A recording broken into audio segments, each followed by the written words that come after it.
Alright! Aujourd'hui, on se retrouve pour la saison 3, épisode 5. On parle d'un sujet, honnêtement, qui me stresse un petit peu plus aujourd'hui parce que c'est un sujet qui est très complexe qu'on va essayer de simplifier à nos internautes. On parle de ménopause aujourd'hui. On en entend beaucoup parler et la ménopause a le dos extrêmement large quand ça a trait à la santé et à la perte de poids. Fait qu'on va passer en détail de A à Z tout à travers le sujet de la ménopause. Sam, je suis encore avec toi aujourd'hui. Comment ça va? Ça roule, man. Puis juste à dire, on passera pas de A à Z parce que c'est beaucoup trop complexe. Là. Puis tu sais, même nous autres, c'est trop complexe. Il y a des affaires qui sont extrêmement difficiles à comprendre. Mais ça reste que le but, c'est de le simplifier. C'est ça que tu as décidé de faire aujourd'hui. C'est parfait. Faire en sorte que les points qui sont marquants et qui doivent être assimilés par les gens soient faits. Puis, tu sais, j'ai déjà écouté pour commencer là-dessus, j'ai déjà écouté un podcast. Je pense que tu en as déjà écouté aussi sur la ménopause. Puis à chaque fois que c'était des docteurs qui parlaient de ça, tu te perdais à travers les hormones, les récepteurs, les neurotransmetteurs et toutes ces choses-là. C'était tellement complexe qu'on va essayer de simplifier ça dans nos mots, mais c'est ça. Fait que c'en est un qui me stresse un peu plus aujourd'hui. Je suis été ambitieux parce que saison 3, j'ai parlé 1 du cortisol, les stresseurs et tout, 2 des fuites énergétiques qui est quand même aussi complexe, puis là j'embarque dans ménopause, fait que ça me tentait saison 3. Fait qu'on se lance là-dedans. Sam, voulais-tu dire un petit quelque chose avant qu'on commence ou je commence directement? Bon. Fait que, premièrement, une des choses qui est très importante, parce que les femmes, veut pas, toutes les femmes qui écoutent le podcast, puis les hommes aussi, c'est intéressant parce que vous allez avoir des femmes avec vous autres qui vont vivre la ménopause. Fait que de comprendre ça, c'est quelque chose de quand même assez majeur. Fait que, hommes, restez à l'écoute, c'est pour vous aussi. Premièrement, il faut comprendre c'est quoi la ménopause. Parce que souvent, le monde va un peu se faire donner ça comme une fatalité. Ils s'en vont voir leur médecin, ils commencent à avoir des symptômes, là, ils filent plus, ils n'aiment pas ça va pas bien, ils prennent du poids, ils ont des comportements étranges. Puis là, ils s'en vont voir leur médecin, puis vous êtes ménopausé. Puis après ça, boum, le verdict est tombé. Puis on dirait qu'il y a comme un avant et un après. Puis c'est comme si les gens voyaient ça comme je suis rendu malade, là, j'ai une ménopause ou de quoi de même. Mais c'est pas du tout le cas. Fait que, premièrement, c'est quoi la ménopause? La ménopause, chez la femme, c'est la fin de la fonction reproductive ovarienne. Ça veut dire quoi? Ça veut dire qu'à partir du moment où tu es réellement diagnostiqué par ton médecin ménopausé, tu ne peux plus avoir des ovaires fertiles, donc tu ne peux plus avoir d'enfants. Une femme qui est considérée ménopause, c'est lorsqu'elle perd pendant 12 mois consécutifs ses menstruations. Fait qu'il y a des étapes qu'on va passer à travers en détail, comme la périménopause, qui est avant la ménopause, qui est en général un 3 à 10 ans. Mais on commence à avoir un peu moins de récurrence et toute l'équipe. Mais la ménopause, c'est vraiment lorsque tu vas voir ton médecin et que ton médecin prend en compte que ça fait 12 mois que tu n'as pas eu tes menstruations. Donc, tu es officiellement une femme ménopausée. Ce qui est complexe dans ce sujet-là, là, puis tu parles, puis ça me pop des idées dans ma tête, là, c'est que c'est différent de tout le monde. Il y a des affaires qu'on parlait. Quel exemple je pourrais te donner? Mettons, on parlait de sommeil ou n'importe quoi. Puis tu dors, il y a un cycle de sommeil. C'est toujours la même affaire. Telle phase. Il y a toujours... C'est facile à comprendre, c'est complexe à comprendre, mais c'est toujours la même affaire. Tandis que là-dedans, les symptômes, c'est différent. Il y en a qui vont filer, ils vont avoir des bouffées de chaleur, d'autres vont avoir froid, d'autres vont juste être épuisés. Il y en a que ça va commencer à 45 ans, il y en a d'autres ça va être à 48, il y en a d'autres ça va être beaucoup plus tôt. C'est ça qui est complexe, dans le fond, c'est un peu ça que tu veux démystifier aujourd'hui. Exactement. C'est ça qui est compliqué parce que tout le monde est différent. Fait que c'est d'essayer d'y aller à peu près. Là. On va parler de tous les symptômes, on va parler de pourquoi la ménopause vient au niveau de la physiologie et de la génétique humaine, puis on va parler aussi de bons conseils qu'on met en application en clinique avec nos clientes, puis qui ont énormément de résultats avec ça. Fait que, premièrement, la ménopause, c'est la fin de la reproduction ovarienne. Et la ménopause, c'est vraiment important de comprendre, parce que je le dis tout le temps à tous mes clients, ce n'est pas une fatalité. On estime actuellement dans le monde qu'il va y avoir d'ici 2030 environ 1 milliard de femmes sur la planète qui vont être ménopausées. Ça veut dire que si toi, exemple, tu es, on va dire, début de 30, mettons entre 35 et 60 ans, tu commences à embarquer dans des fluctuations hormonales, puis tu es probablement, si tu es au-dessus de 45-50 ans, ménopausé. Et dis-toi qu'il y a 1 milliard d'humains sur la Terre, autres femmes, qui sont ménopausées comme toi. Fait que ce n'est pas une fatalité, ce n'est pas une maladie, c'est la vie qui vient à créer ça, puis je vais vous expliquer pourquoi. Donc, tu n'es pas la seule. Et l'âge moyen, en général, pour tomber en ménopause chez la femme, c'est entre 45 et 50 ans au niveau de tout ce qui est planétaire. Au Canada, ici, les statistiques ont parlé, c'est à partir de 51 ans la moyenne que la femme va développer la ménopause, puis vraiment, elle va être considérée, ça fait 1 an que j'ai pas mes cycles. Fait qu'on peut dire qu'à partir de 50 ans, là, vraiment, c'est généralement dans la moyenne la disparition complète des cycles menstruels et toute la kit. Puis, je veux commencer, j'adore commencer un podcast avec une histoire parce que je trouve que ça met bien dans le contexte, mais on a tellement la chance de parler avec beaucoup de personnes, des milliers de personnes des dernières années, Puis on en entend beaucoup au niveau de la ménopause chez les femmes. Parce que veux pas, Sam, je pense que tu vas être d'accord avec moi là-dessus, mais quand on rencontre un homme versus une femme dans un processus de perte de poids, moi, je trouve que de faire un processus de perte de poids ou de mise en forme chez un homme, c'est beaucoup plus simple que chez une femme. Pourquoi? Parce que l'homme, tu lui donnes un déficit calorique. Généralement, il lâche sa bière, il lâche ses mauvaises habitudes. Puis s'il se colle vraiment à son processus, il perd du poids. La femme, moi, je trouve qu'il y a souvent beaucoup de comportements qui peuvent provenir des hormones, qui peuvent venir d'antécédents. Il y a beaucoup les émotions aussi à travers ça. Puis c'est pas péjoratif ce que je dis, c'est vraiment ce que je vois en clinique. Mais t'as-tu remarqué ça? C'est pas une question d'être péjoratif, c'est la réalité. Là. C'est la réalité. Filles, pourquoi? C'est hormonal. C'est hormonal. Fait que ma blonde, elle mettait souvent ça sur les hormones et toute l'équipe. Puis au final, en lisant tout ça, en allant vraiment faire mes recherches, Christian a raison. Caro, je suis désolé, t'avais raison. Ah là, je vais me faire taper ses doigts. Fait que je vous raconte une petite histoire d'une cliente. C'est une madame, v'là pas tant longtemps. Ben en fait, v'là pas tant longtemps. C'était en 2025 qui a communiqué avec moi. Elle a fait un appel découverte avec moi. Elle me dit dans le fond que c'est une femme, 55 ans. Elle avait fait énormément d'effets yo-yo tout au long de sa vie. Elle subissait, parce que là, elle était en ménopause, elle me disait qu'elle avait énormément de chaleur et que c'était insoutenable. Fait que son sommeil était perturbé, elle dormait pratiquement plus. Elle jouait énormément avec son poids, mais quand j'y ai posé des questions, même avant la ménopause, elle faisait tout le temps des plus 20, moins 20, plus 30, moins 30. Fait qu'au final... C'est ça. Tu viens de dire un point important, là. Même avant la pré-ménopause, si elle est déjà pas prédisposée, mais si elle est déjà habituée de faire le yo-yo, d'avoir une alimentation qui est pas trop sacoche, qu'elle dort pas bien, super stressée.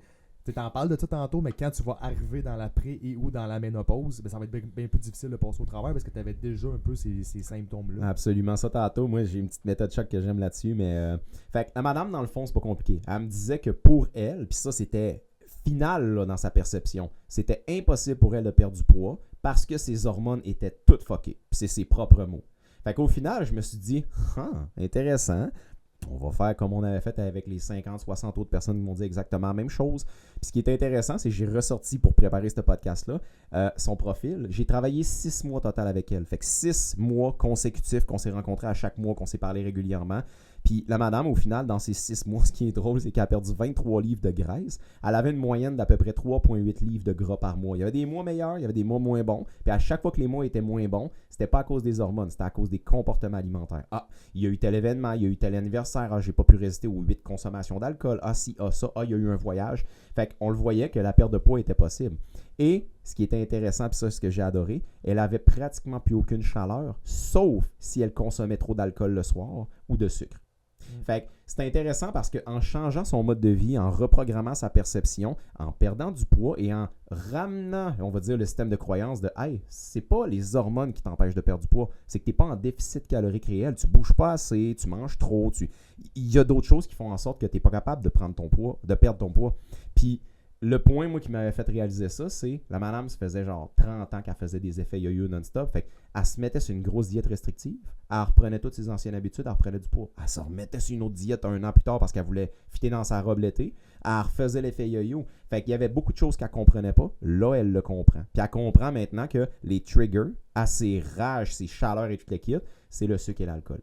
Fait que c'est simple. Voici qu'est-ce qu'on a fait ensemble avec elle dans les 6 mois. 1, on a créé un déficit calorique intelligent et non pas un déficit métabolique. 2, on a augmenté ses pas de 3000 pas en moyenne, ce qui veut dire qu'elle était très sédentaire. Elle bougeait moins que la moyenne canadienne, qui est déjà très peu. Et on a monté ça à 8000 pas. On a baissé drastiquement sa consommation de sucre. Je me souviens plus de son profil, là, mais à mon souvenir, très rapidement, je pense qu'elle mangeait en moyenne de 3 à 4 fois la quantité de sucre qu'une femme devrait manger habituellement. Diminuer son alcool de 50%, fait qu'elle en consommait 8, on a baissé à 4, elle a maintenu 4 tout le long, et on a fait une supplémentation adaptée à tous ses besoins macro et micronutritionnels. Ça a changé complètement tout. Est-ce qu'elle faisait de la musculation? Elle faisait pas de musculation. Elle a juste augmenté ses pas tout simplement. Madame de 55 ans qui avait... mettons. Elle partait vraiment de zéro. Ben en fait, ce qui est drôle, c'est qu'elle avait full d'expérience dans les diètes, les structures alimentaires, à tout essayer les plans possibles que tu peux trouver en ligne puis tout. Mais elle était encore sédentaire et elle ne savait pas c'était quoi le métabolisme. Ce qui est souvent le cas. C'est la musculation, je pense que tu en parles plus tard, mais ça aide beaucoup là-dedans. Énormément. Donc, le résumé de cette histoire-là, c'est que mesdames, s'il vous plaît, arrêtez de faire en sorte que la ménopause ait le dos autant large. Si vous ne perdez pas de poids, oui, il y a des complexités parce que vous êtes dans une période où il y a des déclins et des fluctuations hormonales majeures. Mais le point dans tout ça, c'est si vous mettez vraiment les bonnes stratégies autour de ça, c'est extrêmement possible de perdre du poids et je l'ai prouvé à des dizaines et des dizaines de reprises. Puis je pense, Sam, tu peux dire exactement la même chose. Ouais. C'est toujours une question de déficit calorique pour la perte de poids, mais il y a des mais autour de ça. On en reparlera plus en détail peut-être dans d'autres podcasts et tout. Fait que c'est vraiment important de comprendre que lorsque vous tombez en ménopause, le déficit calorique devrait réagir. Vous pouvez activer votre corps, vous pouvez bouger. Il y a des choses qu'on peut faire pour activer la perte de poids, mais vous êtes plus propice à des perturbateurs métaboliques qui peuvent venir nuire ou ralentir votre perte de poids. Et souvent, ça va engendrer tout simplement ces perturbateurs métaboliques-là, des comportements alimentaires, des rages, des baisses de glycémie, de la fatigue, un mauvais sommeil. Puis on a parlé dans le podcast du sommeil, mais dors mal pendant 2-3 nuits, là. Tu as juste envie de manger plus. Tu as envie de réconfort alimentaire. Tu as dit un point, puis en fait, tu viens de le redire, puis tu l'avais dit tantôt, tu as dit le terme ou le mot comportement. Puis c'est ça l'affaire, c'est que, comme tu disais, c'est pas les hormones qui te font prendre du poids, mais de façon indirecte, oui. Parce que les hormones vont faire en sorte que tes comportements vont être différents, vont faire en sorte que ça dérègle ta glycémie, vont faire en sorte que ton sommeil est de la scrap, fait que là, tu dors moins, fait que là, t'as plus faim, puis là, ta ghreline, leptine sont débalancées, là, t'as chaud, fait que là, t'as le goût de moins bouger, puis là, t'as plein d'affaires qui vont changer. Et voilà. Et là, par l'entremise, tu manges différemment, tu bouges peut-être moins, bouges peut-être trop, ton sommeil est vraiment pas bon, puis tout ça fait en sorte que tout le reste change, l'alimentation va changer, puis c'est ça qui va faire en sorte au bout de l'année que tu vas avoir de la misère à perdre du poids. Mais c'est pas tant juste ça, c'est de façon indirecte. Puis tu sais, le corps humain est extrêmement complexe. Là. Fait que quand tu rentres dans des affaires comme le corps humain est hormonal, là, c'est le même que ça fonctionne. Fait que quand tu rentres dans des hormones, ben tout est débalancé. Exact. Fait que quand on parle de déficit calorique, ça reste que la base numéro 1, no matter what, c'est prouvé noir sur blanc, c'est un déficit calorique. Mais maintenant, il y a 1 million de facteurs qui font en sorte que ce déficit-là, il est dur à maintenir, que ce déficit-là, des fois, il est mal calculé, que il y a plein d'événements qui arrivent, des soupers, de la famille, des amis, des gâteaux, des fêtes, la Saint-Valentin, Noël, Pâques, il y a plein d'affaires. C'est ça qui vont changer, mais de façon indirecte, les hormones jouent tellement sur la perte de poids à cause de ça. Exactement. Puis, il y a plusieurs aspects là-dedans qu'on pourrait parler, mais to be honest avec vous autres, j'ai lu beaucoup sur la ménopause et c'est extrêmement complexe. Puis souvent, les personnes vont jamais être dans le préventif, vouloir prévenir les chaleurs, vouloir préparer le corps à ça. Faire en sorte que si, exemple, toi qui écoutes le podcast, tu as 41, 42, 43 ans, puis que tu sens que là, les cycles menstruels commencent à être de plus en plus rares, puis là, tu t'en vas vers là. Il y a une préparation à faire pour éviter d'avoir toutes ces problématiques engendrées là par le déclin hormonal et ça doit se préparer. Fait que le préventif est très peu perçu dans la société et les gens, on dirait qu'ils priorisent rarement ça, même quand ils n'en sont pas conscients parce que la société pousse le curatif. Fait que souvent, les personnes, dès qu'ils tombent en ménopause, c'est une fatalité. Surtout au Québec, c'est perçu de même. Mais tantôt, je vais en parler. Il y a d'autres places dans le monde où c'est une ascension. La personne fait juste prendre une évolution d'elle-même, puis à partir de là, dans la société, elle est vue complètement différemment. Elle est vue comme une personne plus sage et tout est quitte. Mais ici, c'est une fatalité, elle est ménopausée, tu vas vivre le calvaire, puis il n'y a pas de préparation à faire. Tu prends des hormones bioidentiques souvent recommandées par le médecin et ensuite de ça, tu vis là-dessus pour le reste de ta vie sans savoir pourquoi et tout le kit. Fait que, sincèrement, après avoir lu tout ça, si vous êtes des personnes qui se soucient vraiment, vraiment de bien préparer le terrain pour la ménopause, venez nous voir honnêtement. Prenez un appel avec nous autres, c'est gratuit, ça ne vous engage à rien, mais to be honest, ça prend vraiment un plan plus spécifique et professionnel pour amener ce côté préventif-là, bien structurer les choses. Je vais continuer en détail d'en parler, mais ça serait un must honnêtement, puis je le recommanderais quand même fortement ici. Autre moment, en fait, à quel moment de la vie la ménopause arrive? Et là, ça dépend encore une fois, comme ça me parlait tantôt, ça dépend de peu importe qui. Il y a du monde. Génétique. Je connais une personne, une bonne amie à ma conjointe, je pense à 32 ans, était tombée, ou 33 ans, était tombée en ménopause. J'en parle de ça tantôt, pourquoi? Là? Fait qu'il y a 3 phases. La périménopause, c'est la phase de transition. Et c'est là que le corps commence tranquillement pas vite à transitionner d'un pic hormonal adolescent, on va dire début adulte, à un chaos hormonal total où tu es dans des grosses fluctuations. La période avant la ménopause, qu'on appelle la périménopause, peut durer en général de 4 à 10 ans. Si ça dure 4 ans et que c'est pas trop cacophonique, tu es chanceuse. Si ça dure 10 ans et que tu es vraiment dans des grosses fluctuations pendant 10 ans, il y a de la préparation du terrain à faire pour ne pas amener à ça. Ben, c'est là, j'imagine que, puis là, c'est plus une question que je lance de même, je te la pose en fait. Je sais que tu as lu beaucoup plus que moi là-dessus.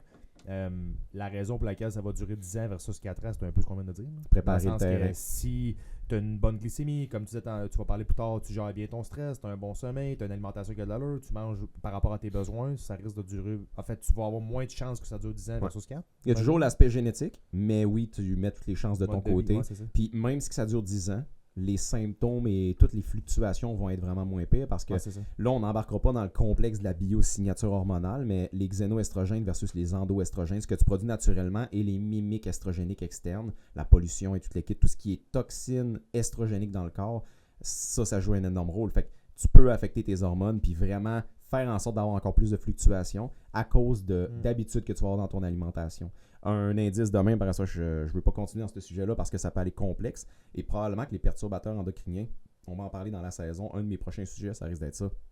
Mais le plastique.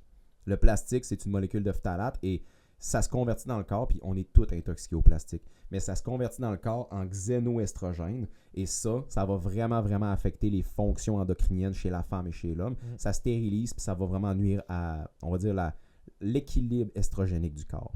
Fait que la périménopause, pour passer à ça, ça dure 4 à 10 ans, puis en général, c'est la phase juste avant la ménopause. Qu'est-ce qui se passe hormonalement?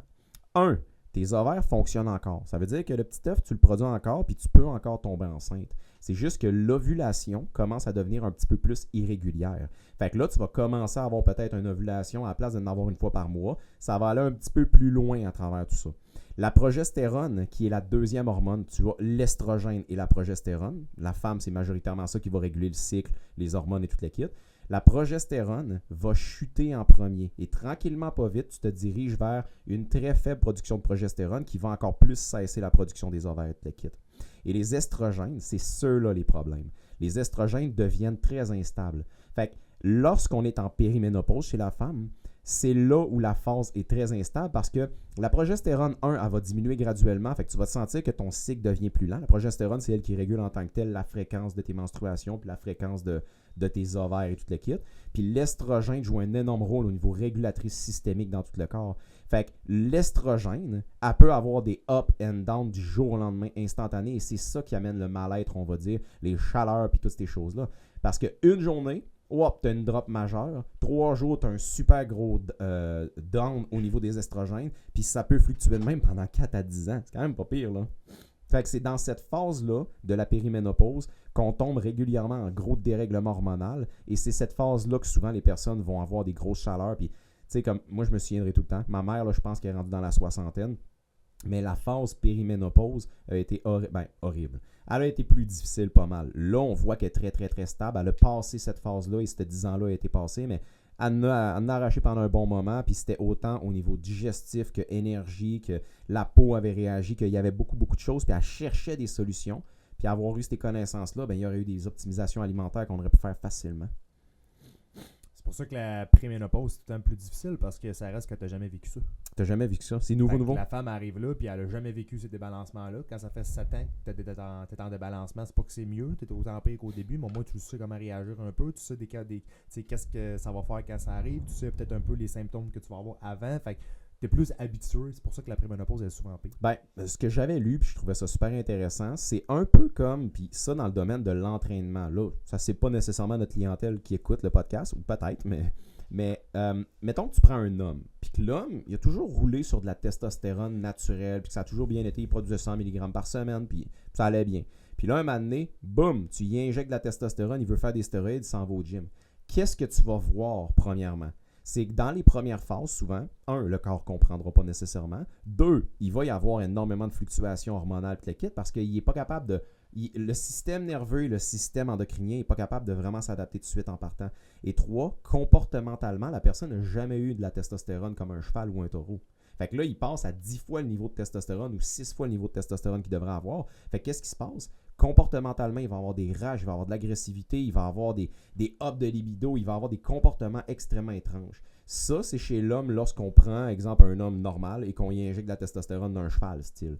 Chez la femme, elle a comme pas le choix de subir des affaires de même. C'est qu'elle est super high au niveau de l'estrogène. La progestérone est fertile, la fille, elle a une libido, ça va bien, elle se sent belle, elle est au sommet, là, elle a son hormone, puis elle se sent féminine. Là. Puis là, du jour au lendemain, boum, le lendemain, il n'y a plus rien, tu perds ton estrogène, elle diminue drastiquement. Là, tu te sens, Tu te regardes dans le miroir, tu regardes tes cheveux, ta peau, c'est plus terne. Psychologiquement, ça t'affecte beaucoup parce que l'estrogène joue un gros rôle au niveau psychologique et tout. Fait que c'est tout le temps des up and down comme ça, un peu comme un gars qui vient de recevoir on va dire, de l'hormonothérapie. Fait que je trouvais ça super intéressant comme comparaison. Fait que, tu sais, on le voit aussi, il existe. Puis ça, au début, je voulais merger les deux sujets ensemble, mais je me suis dit, non, on se concentre sur la ménopause. On parlera dans une autre saison de l'andropause, qui est un peu qui est le déclin hormonal chez l'homme. Fait que dans le fond, c'est dans cette phase-là, la périménopause, qu'on tombe vraiment dans des dérèglements quand même assez monstrueux. C'est la phase la plus instable, puis c'est là où le corps va vraiment avoir des montagnes russes. Puis le mot montagne russe, up une journée, down 2 journées, up 3 journées, down 4 journées. Le corps peut réagir par rapport à sa façon et il y a des façons de réussir à minimiser ça. Les symptômes fréquents de la périménopause, 1. Cycle menstruel de plus en plus irrégulier. Fait qu'un moment donné, j'ai skippé un mois. Tu sais, là, mettons, ma blonde, elle est dans la trentaine encore, mais mettons à l'âge de 41, 42 ans, ça se peut que maintenant elle me dise, hey, je suis enceinte, là, je me pose la question parce que ça fait 48 jours qu'elle n'a pas été menstruée. Ben, c'est des normalités, c'est normal ça.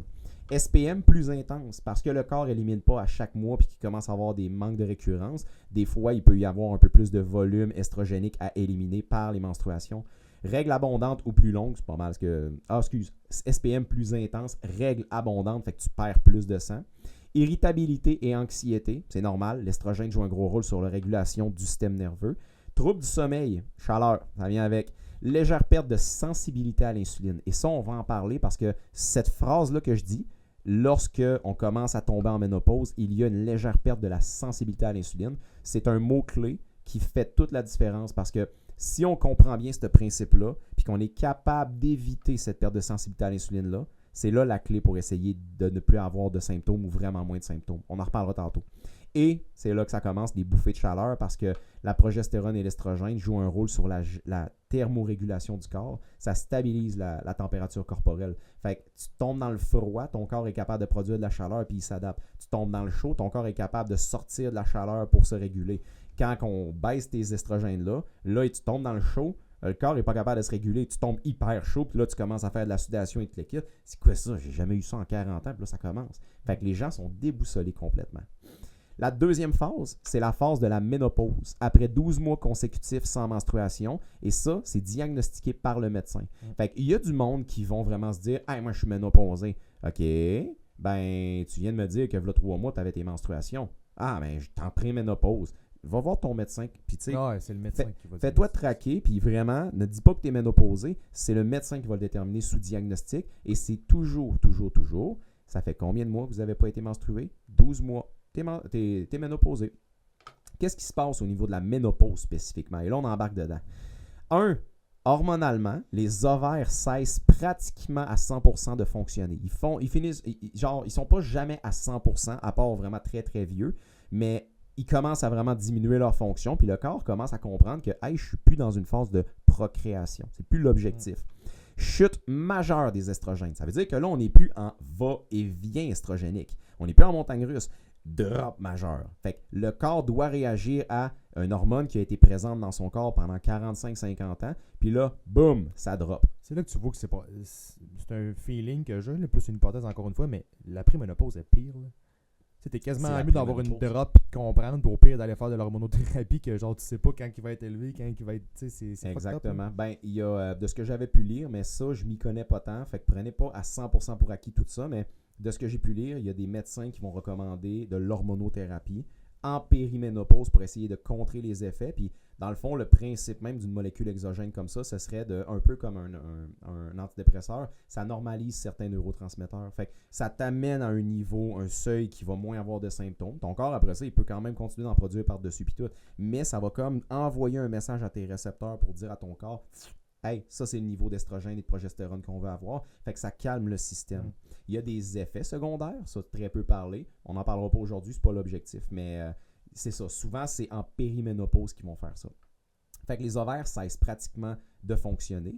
Chute majeure des estrogènes. La progestérone, c'est elle qui fait en sorte que tu peux être fécondable. Progestérone quasi absente, ça veut dire que là, le corps comprend, à partir de la ménopause, que le but de ton existence n'est plus de procréer. Et la FSH, folliculostatic hormone, elle s'élève, fait que le cerveau essaye de stimuler les ovaires et là, il va commencer à avoir des petits dérèglements au niveau du système nerveux. Et souvent, les symptômes que les personnes vont avoir quand ils tombent en ménopause, des bouffées de chaleur qui sont plus marquées parce que l'estrogène et la progestérone viennent abaisser, comme tantôt j'ai dit, la thermorégulation. Les sueurs nocturnes, c'est là, pendant la ménopause, qu'ils vont les sentir un peu plus fort, jusqu'au temps que le corps comprenne et qu'il soit capable de retrouver son ballon. Ça, j'avais lu que ça pouvait prendre généralement de 1 à 4 ans, dépendamment de la personne et du profil métabolique dans lequel il s'embarque dans la ménopause. Je pense que c'est souvent les deux gros symptômes de tout ça. Là. La ménopause, c'est bouffée de chaleur puis sueur. Ben, en fait, ça vient un peu avec. Là. Manque d'énergie. Se mettre à avoir chaud. Puis libido, beaucoup aussi. Puis tout ce que tu dis là, mais on dirait les bouffées de chaleur puis les sueurs nocturnes, c'est souvent les premières qui a de quoi. Là, c'est ce qui dérange le plus. Ouais. Je pense probablement que les bouffées de chaleur, ce qui dérange le plus, c'est qu'ils arrivent pendant la nuit. Mais ce qui est intéressant, puis tantôt je l'ai dit, le mot-clé, c'est la glycémie, la sensibilité à l'insuline. Parce que pourquoi les femmes ont des bouffées de chaleur? Souvent, c'est parce que la sensibilité à l'insuline vient à se perdre, ils tombent en résistance, ils ne mangent pas nécessairement adéquatement par rapport à ce qu'ils devraient avoir de façon intelligente, ils ne sont pas conscients. Puis pendant la nuit, ils ont des drops de glycémie. Ça, c'est intéressant. Fait que si on est capable d'éviter les drops de glycémie, de faire en sorte que le cortisol qui va causer aussi ces drops de glycémie-là accentués arrive, ben on veut essayer de créer un mode de vie qui va t'empêcher, on va dire, de produire ça. Tu sais, dans le fond, c'est pas compliqué. Pour éviter les chaleurs, de ce que moi j'ai pu lire et que je mets souvent en application avec mes clients-clientes, si on gère bien la glycémie et qu'on diminue l'impact du cortisol. L'impact du cortisol, j'en ai parlé dans un dernier podcast sur le cortisol justement, mais il y a énormément de sources de stress et de cortisol. Fait qu'il ne faut pas vivre sur le cortisol chronique. Le cortisol aigu, c'est correct, mais le chronique, il faut se désimpacter et se préparer à la ménopause en désimpactant ça et en gérant bien son alimentation, les glucides majoritairement. Fait que bouffée de chaleur marquée, sueur nocturne, c'est les deux pires, je te dirais. Sécheresse vaginale, ça arrive régulièrement, fait que ça vient avec un manque de désir sexuel. Et de l'autre côté, diminution drastique de la libido. Généralement, la libido, c'est vraiment le principe de, il y a le principe physiologique et génétique, la femme veut être fécondable. Fait que souvent, la chasse se fait parce que nous, dans la société, la plupart des femmes vont prendre la pilule contraceptive puis des bloqueurs et tout le kit, mais ça reste quand même que génétiquement, la raison du pourquoi une femme a de la libido envers un homme, c'est pour justement s'accoupler tout le kit. Quand on revient à la source, c'est dit brut, là, on va dire, mais c'est la réalité quand même. C'est la réalité quand même. Fait qu'au final, si tu as de la sécheresse vaginale, tu vas automatiquement moins être tenté. Puis si tu n'as plus l'objectif génétique de vouloir procréer, la libido va dropper drastiquement. Comprendre ces concepts-là et de se reprogrammer différemment, être capable de switcher un peu sa perception des choses au niveau neurologique, fait vraiment une différence marquante. J'ai des clientes qui viennent me voir ici en PNL, on travaille justement cet aspect-là, puis 3 mois plus tard, ils ont vraiment plus de libido, puis on n'a pas de temps changé grand-chose. Ils ont juste changé leur façon de penser face à tout ça, parce qu'ils passent d'une fatalité, c'est une fatalité, j'aurais plus jamais de libido, je vais jamais perdre du poids, je vais ça, à une compréhension des choses. Fatigue accrue, ça, l'estrogène joue un rôle direct sur l'énergie, la fatigue et tout le kit. Et il va y avoir des changements de la composition corporelle parce que lorsque la femme, j'en parlerai tantôt, mais lorsque la femme est fécondable, la femme veut se tenir plus en forme génétiquement, elle veut attirer un homme et tout le kit. Et aussi, il y a un instinct de survie à travers tout ça, elle veut protéger son troupeau, fait qu'elle maintient en tant que tel un niveau fitness plus haut. Ça, c'est l'estrogène qui va amener ça. C'est de la génétique là, que je parle. C'est pas du comportement. Et lorsque le corps perd, on va dire, ce principe physiologique et génétique-là de vouloir attirer et se procréer, puis qu'elle tombe un peu plus dans l'autre aspect du restant de la vie, de je veux survivre le plus longtemps, ben c'est là que la composition corporelle vient à changer et c'est hormonal et génétique. Fait que j'ai un peu une chose qui me vient en tête ici, mais lorsqu'une femme tombe en ménopause, c'est naturel, c'est normal et ça va arriver que la composition corporelle va changer. Tu ne seras pas la jeune femme de 17 ans que tu étais. Et ça, je le vois souvent. Je vois des femmes qui ont 40 ans, j'aimerais vraiment revenir à quand j'avais 25 ans. Ton corps a changé. Tu as eu 2 enfants, tu es en périménopause, ton estrogène est plus basse, tu n'es plus à chasse, tu n'es plus là pantoute. Tu ne reviendras pas à ce point-là. Deviens la meilleure version de toi-même, mais tu ne reviendras pas à cet état-là. Sois-en consciente. Et ça, juste de faire le switch de prise de conscience, ça change beaucoup. Et après ça, parce que là, il faut parler du après la ménopause, il y a la phase de la post-ménopause. Ça veut dire le reste de ta vie. Qu'est-ce qui se passe hormonalement?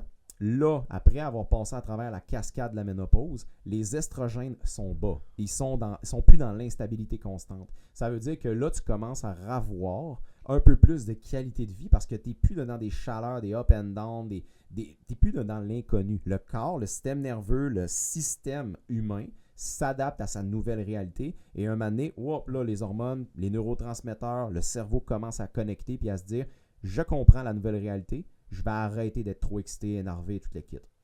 Le corps et le système nerveux viennent à s'adapter à son nouvel état. C'est ça que ça veut dire. Le corps, à partir de là, est plus propice à perdre la masse musculaire et osseuse qu'on appelle la sarcopénie. La résistance à l'insuline vient plus facilement, et ça, c'est un point marquant, comme j'ai dit tantôt, et le corps tombe... Avant la résistance à l'insuline, tu parlais de la sarcopénie. C'est quoi tu as dit? C'est la perte de masse musculaire? Exactement, et osseuse. Bon. Mais là, l'affaire qui est importante à comprendre, c'est pourquoi que tu perds cette masse musculaire-là. C'est que les estrogènes protègent la masse musculaire.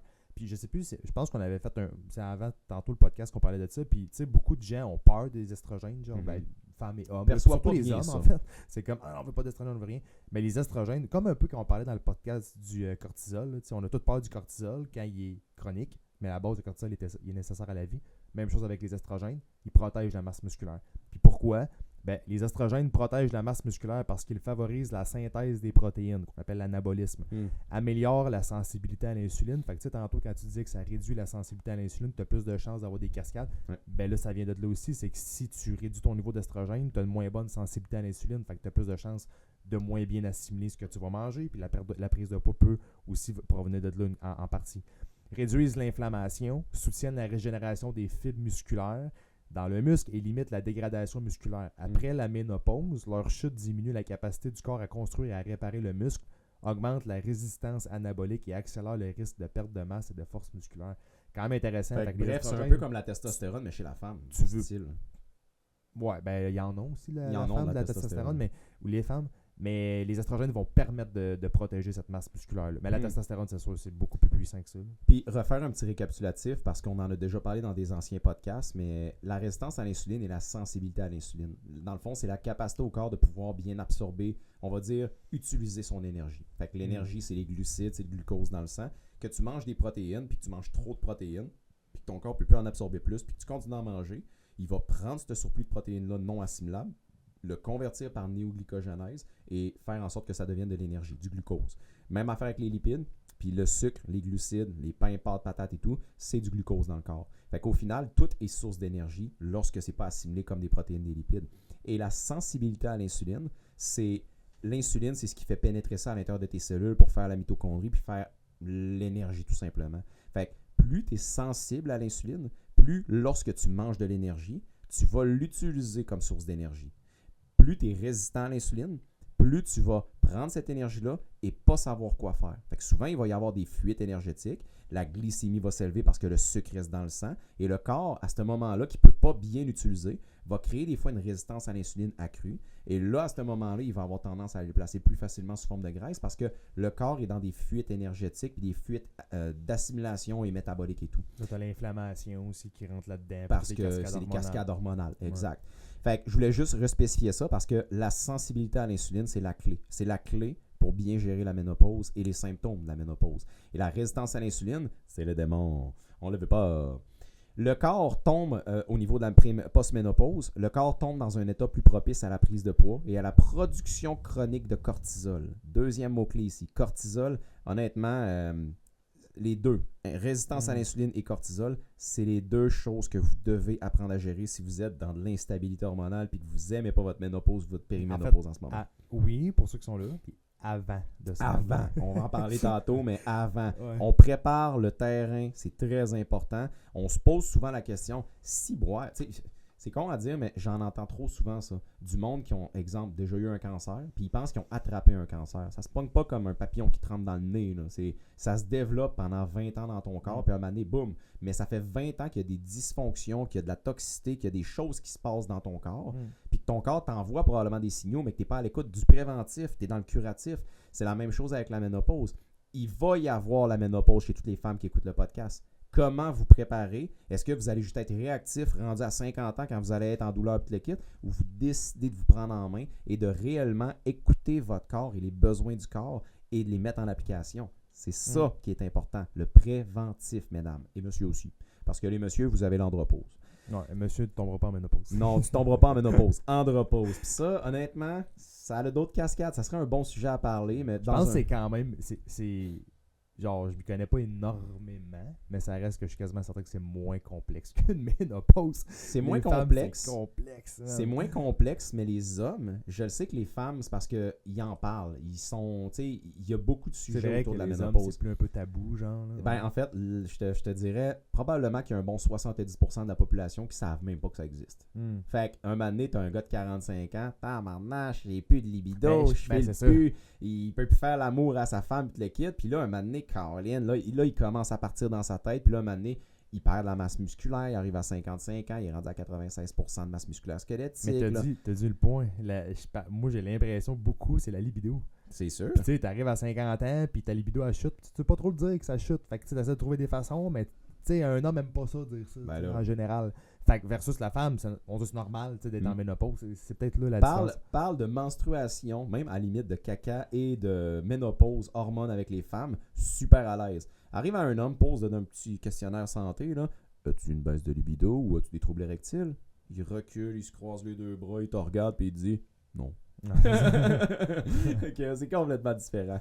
Puis, tantôt, tu as cité une chose. C'est la libido surtout. Moi, je te dirais la chose qui me pop en tête avec l'andropause, après ça, on sort du sujet, c'est la perte, dans le fond, c'est, comment je pourrais dire, c'est le pouvoir masculin. C'est que tu perds un peu ton pouvoir masculin, la force, la vitalité, l'agressivité, la libido. Tu sais, c'est ça que tu perds.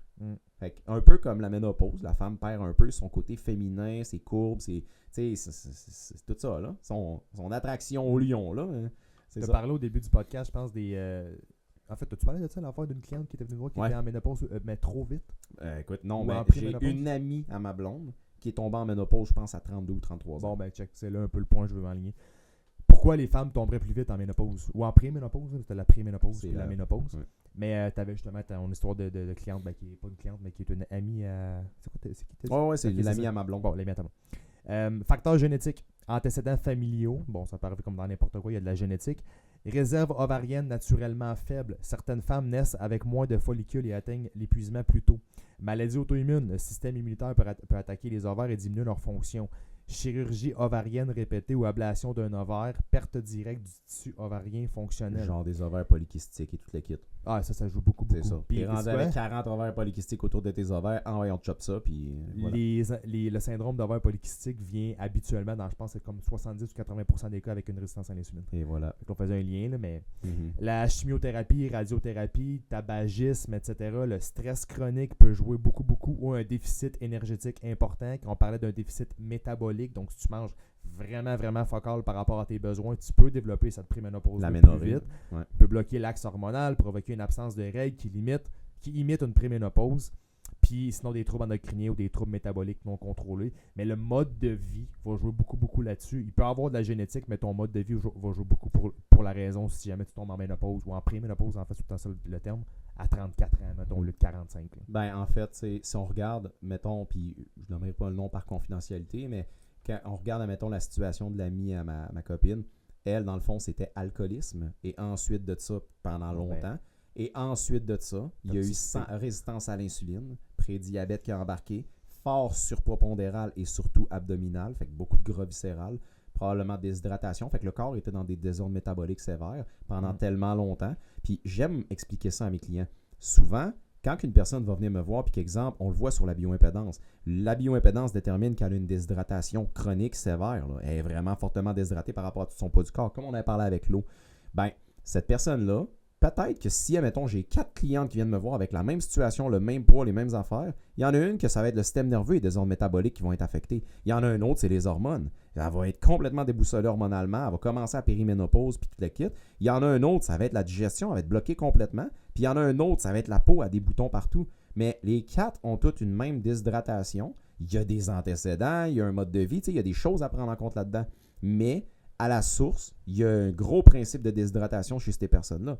mais Ils vivent pas de la même façon. Ils vivent pas de la même façon. Le corps va, on va dire, refléter, envoyer des signaux, tout le temps différents pour chaque personne. Moi, je sais que si je suis en déficit métabolique, c'est le cognitif qui mange une claque. Je prends une minute de ton temps pour te parler de quelque chose qui nous tient vraiment à cœur. On a créé un programme, Samuel et moi, en ligne qu'on a développé à partir de tout ce qu'on partage dans ce podcast-là. La méthode Phoenix, c'est la même méthodologie qu'on utilise chaque semaine en clinique avec nos clients. On l'a structurée pour qu'elle soit accessible en ligne, à ton rythme et peu importe ton point de départ. Elle est conçue pour t'aider à perdre du poids, à le maintenir, retrouver ton énergie et stabiliser tes résultats. C'est une approche qu'on a testée à plusieurs reprises avec nos clients. Aussi, pour ceux qui veulent accompagner leur processus avec des suppléments de haute qualité, on travaille avec la compagnie québécoise ATP Lab. Leurs produits sont testés et fabriqués selon des standards très élevés et chaque lot est contrôlé avant d'arriver sur le marché. Tous les liens pour te procurer la méthode Phoenix, la formation sur la perte de poids durable et les suppléments ATP Lab sont dans la description du podcast. Merci beaucoup de ton écoute. On revient à l'épisode. Fait que moi, quand que je mange par rapport à mon métabolisme basal et total, quand que je mange mon 2500 calories sur mon 3000 de pensée, si je mange moins que ça, je sais que c'est le cognitif qui mange la claque. Je suis moins allumé, puis j'ai plus de difficultés à absorber la matière. Puis je suis une machine à apprendre, j'adore apprendre des affaires. Je suis tout le temps d'écouter des podcasts, des livres, des choses de même. Puis si je coupe trop mes calories, puis que je tombe dans des désordres métaboliques, manque de sommeil et tout, je le sais que je perds ma capacité à... Fait que moi, je sais que c'est plus ça qui va être affecté. Ma blonde, je sais que c'est plus digestif et tout le kit. Fait que chaque personne est différente. Pourquoi? Ça, je trouve ça intéressant. Puis écoute, je trouvais ça vraiment wow quand j'ai lu ça.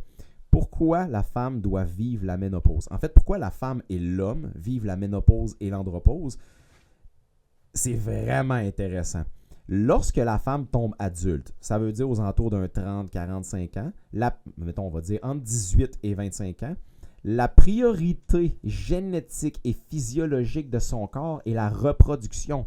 Ça veut dire que dans notre code ADN, chez l'homme, l'homme veut être vital et dans son ADN, c'est de care pour son village. C'est de faire en sorte qu'il va ramener du bois à la nature. Là. Il va ramener du bois, il va construire le village, il va aller chasser, il va aller... C'est lui vraiment l'homme qui va apporter tous les biens, puis c'est lui qui apporte. Puis la femme, son rôle, c'est la reproduction. C'est ça qui est impressionnant. C'est l'instinct de survie génétique. Fait que la femme, de sa jeunesse jusqu'à peut-être, on va dire à son pic, là, généralement un 25-30 ans, son but c'est de se reproduire et dès l'instant où la lignée va continuer génétique, c'est le but en tant que tel du pourquoi elle est là. En fait, il y a beaucoup de façons de penser sur la Terre, mais de ce que j'ai pu lire, c'est ça. Ben, dès qu'elle a fait son rôle, le corps est prêt à passer à un autre objectif de vie. Fait que lorsque la femme tombe en ménopause, parce qu'au début, son but, c'est de reproduire, lorsqu'elle fait la reproduction et qu'exemple est rendu à 35, 40, 45 ans, la femme va tomber en périménopause et en ménopause. Et c'est là que le corps, la génétique comprend qu'on n'est plus en phase de reproduction et que la priorité physiologique va changer.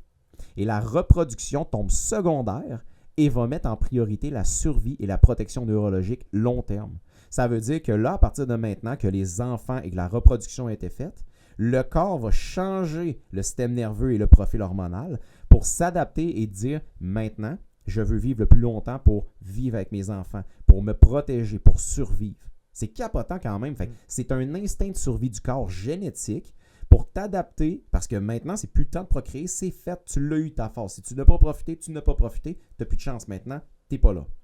Quand l'organisme... c'est quoi, pas la date limite, ou on va dire l'âge que une femme devrait peut-être commencer à regarder si elle veut tomber enceinte maximale, c'est quoi, 35 à 40 ans? Au-dessus de 40 ans, c'est plus touché, il y a bien plus de complications. Parce que tu commences à tomber en périménopause et que là, l'estrogène, la progestérone, tu sais, dans le fond, c'est pas compliqué. Si au niveau de l'ovule, des ovaires, tu commences à être plus, on va dire, instable, que la progestérone est en down de plus en plus, puis que l'estrogène est en up and down, puis que tu mets au monde un enfant où tu procrées dans ce moment-là, ben, il peut y avoir des fois des phases où, exemple, tu mets au monde un enfant, mais tu étais dans une phase où tu n'allais pas avoir tes menstruations pendant peut-être 3-4 mois. La progestérone est rendue très, très faible. Fait que le développement hormonal pendant la gestation et pendant tout le développement du fœtus n'est pas la même que quand tu es pleine potentiel.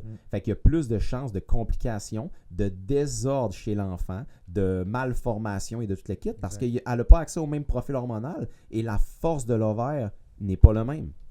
Je trouve ça vraiment intéressant. Et là, fait que c'est ça. C'est dans le fond, le principe même, c'est la première phase de votre vie, mesdames, c'est la reproduction. C'est génétique, c'est codé dans votre ADN. Et la deuxième phase, c'est de care pour les personnes que vous venez de mettre au monde et c'est de tomber en état de protection neurologique et de survie le plus longtemps possible. Fait que le corps va abaisser certains aspects hormonaux pour adapter sa condition. Quand l'organisme détecte que la capacité reproductive commence à diminuer, il va prendre ses ressources énergétiques et les diriger plus vers le cerveau, le cœur, les organes vitaux et la stabilité du métabolisme. Et la fertilité devient secondaire. Je trouvais ça vraiment, vraiment wow. Puis chez l'homme, c'est un peu le même principe. L'homme, son rôle initial dans sa vie, exemple, tu as un homme à 18 ans, il est plein de testostérone, c'est le kingpin, c'est le lion de la meute, puis il est fort, il est athlétique, il prend de la masse musculaire, il est capable de lever des roches, puis son corps va s'adapter. Puis quand il va avoir fait sa phase en tant que telle de care pour sa femme qui doit reproduire et tout, il est rendu à 40 ans, qu'est-ce qui va se passer? Il y a un déclin qui commence à se faire parce que son corps va se mettre en mode survie. Même principe aussi. Il veut protéger les organes, il va commencer à moins, on va dire, produire de testostérone. Et là, ton corps va être moins propice à faire des folies, lever des roches, aller te battre contre un gros lion puis te le quitte. Ça ne sera plus en même priorité. C'est un grizzly. C'est toujours un grizzly. Un grizzly, ben, je trouve ça intéressant. Là. Je suis dans l'homme Cro-Magnon, là, puis je l'imagine en train de fighter à main nue. C'est là que tu te rends compte que les hommes d'aujourd'hui sont pas prêts pas tout à retourner à ça. Hein. Si demain matin le système plante, là, et Saint-Cyboire, il y en a qui vont se faire manger par des perdrix. Tu me fais penser, man. J'ai vu une vidéo de Lane Norton, je te parle souvent. Là. Puis dans le fond, c'était un gars, je sais pas c'est qui le gars, c'était juste une image qu'il avait mis. Puis le dude, dans le fond, il venait de faire soit son épicerie ou je sais pas quoi, il avait acheté quelque chose. Anyway. Il avait une facture, puis il y avait des gants, puis c'était marqué genre attention aux phtalates. Ben non, les molécules plastiques. C'était de quoi d'autre, là, mais en tout cas dans la facture. Puis là, il était comme. L'Inde regardait ça, puis il je l'ai vu. Avant, justement, on se battait contre des lions, puis là, c'est rendu qu'on fait attention. On a peur d'un reçu. T'as comme un masque, des gants. Ben, c'est complètement stupide parce que, encore une fois, moi, c'est toujours l'effet de 1, c'est de la folie. 2, les réseaux sociaux veulent du sensationnalisme, puis les gens courent à travers tout ça. Et 3, on n'est jamais dans la prévention, on est toujours dans le curatif. Touche pas à ton reçu. Ouais, mais la prévention, c'est ton corps, même si il rentre des produits de même, parce que tu es en contact avec plein de cochonneries, là, non-stop. Tu as un foie, tu as des reins, tu as des molécules qui doivent rentrer dans ton corps comme des antioxydants, de l'eau et tout le kit pour activer la glutation et éliminer tout ce qui rentre. Mais si ton corps est dans des désordres métaboliques puis qu'il ne file pas, là, ton corps il est encrassé puis ça va pas bien. Là. Ça fait 20 ans que tu le négliges bien comme du monde. Ben, tu te retrouves dans une situation où, oui, aie peur du petit reçu de papier, parce que les phtalates puis le bisphénol A qui rentrent dedans, ta peau, parce que oui, il y a des petites preuves comme quoi que le bisphénol A rentrait dans ta peau puis que c'est un bloqueur endocrinien, ben, il va être recyclé dans ton corps puis il va rester là parce que tu n'as pas le matériel puis les fonctions métaboliques pour les éliminer. C'est là que le monde sont en danger. C'est fou. Fait que, fonction rapide, parce que je voulais passer à travers ça parce qu'on parle d'estrogène et de progestérone, puis souvent le monde, j'en vois beaucoup en clinique, qui leur médecin leur a prescrit des hormones bioidentiques, puis dans le fond, c'est des hormones d'estrogène et de progestérone. Mais qu'est-ce qui fait quoi? Fait que je veux passer rapidement à travers les fonctions de l'estrogène et de la progestérone. L'estrogène, ce n'est pas premièrement une hormone spécifique aux femmes. Les hommes en ont aussi. Tout comme la testostérone, ce n'est pas une hormone spécifique aux hommes. Les femmes en ont aussi un petit peu. Le problème, c'est si les hommes ont vraiment beaucoup d'estrogène à cause de désordres métaboliques et tout le kit, ben il y a des cascades hormonales, puis il y a des conséquences à ça. Puis chez la femme, si elle produit trop de testostérone parce qu'elle aromatise puis qu'elle convertit ses estrogènes, ben il y a des problématiques à ça. Fait que on veut avoir un équilibre. Chez la femme, beaucoup d'estrogène, peu de testostérone. Chez l'homme, beaucoup de testostérone, peu d'estrogène. L'estrogène, c'est une hormone très importante qui joue un énorme rôle de régulation dans tout le système. C'est systémique. Ça part du cerveau, de la qualité de la peau jusqu'aux pieds. Il y a des fonctions dans tout. Au niveau du cerveau et du système nerveux, les estrogènes vont protéger les neurones qui vont avoir un effet neuroprotecteur. Ça veut dire que techniquement, quand tu développes des nouvelles connaissances, quand ton processus de vieillissement du cerveau se fait naturellement, l'estrogène sert à protéger ça. Ça améliore la mémoire et la cognition et ça favorise une bonne thermorégulation. Le v'là, c'est l'estrogène qui fait en sorte que vous avez des petites chaleurs. Puis s'il y a une drop ou un up and down, ben vous êtes dans des up and down au niveau de la thermorégulation. Fait que j'ai très chaud, l'estrogène est en baisse. J'ai froid, j'ai les doigts, nez, pieds tout le temps froid. Ben là, tu es en up estrogénique. Tu le vois. Au niveau du cœur et de la santé cardiaque, Facilite le transport sanguin et lymphatique. Et ça, tu dois l'entendre, Sam, je l'entends souvent, mais j'ai des clients qui viennent me voir en pleine ménopause, puis le travail lymphatique est en difficulté en ciboire.